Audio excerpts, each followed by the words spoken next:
আমরা যেমনটি দেখছি পুলিশের লাঠিচার্জ, জলকামান, আর জলকামানে অসুস্থ এক শিক্ষককে হাসপাতালে নিয়ে যাচ্ছেন তার কয়েকজন সহকর্মী শিক্ষক কাঁধে করে হাসপাতালের দিকে নিয়ে যাচ্ছেন।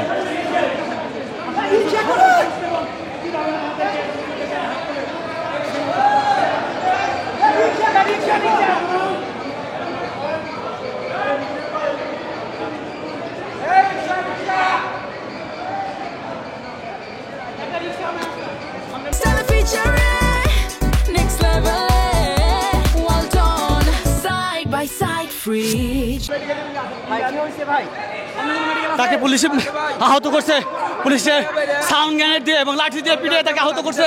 সে মুমূর্ষু অবস্থায় আছে। আমরা একটা যৌক্তিক দাবিতে নামছিলাম আন্দোলন নিয়ে, প্রিয় প্রতিষ্ঠানগুলোকে এমপিও করার জন্য, কিন্তু তারা আমাদেরকে সেই সুযোগ দেয়নি। এই সরকারের পেটো বাহিনী আমাদের অসংখ্য শিক্ষককে আহত করেছে এবং কয়েকজন মুমূর্ষু অবস্থায় রয়েছে। আমরা তার সুষ্ঠু বিচার চাই। আমরা এমপিও না নিয়ে ঘরে ফিরবো না। আমরা এই প্রতিজ্ঞা নিয়ে ঢাকাতে প্রবেশ করেছি।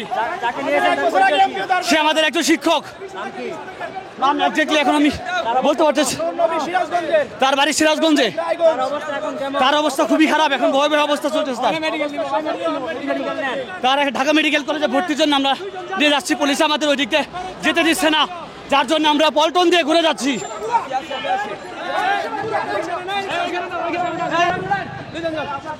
আমরা যেমনটি দেখছি পুলিশের সাউন্ড গ্রেনেড লাঠিচার্জে আহত এক শিক্ষক, তাকে ঢাকা মেডিকেলের দিকে নিয়ে যাওয়া হচ্ছে বলে আমরা শুনেছি, এমনকি তাকে রিকশায় তোলা হয়েছে।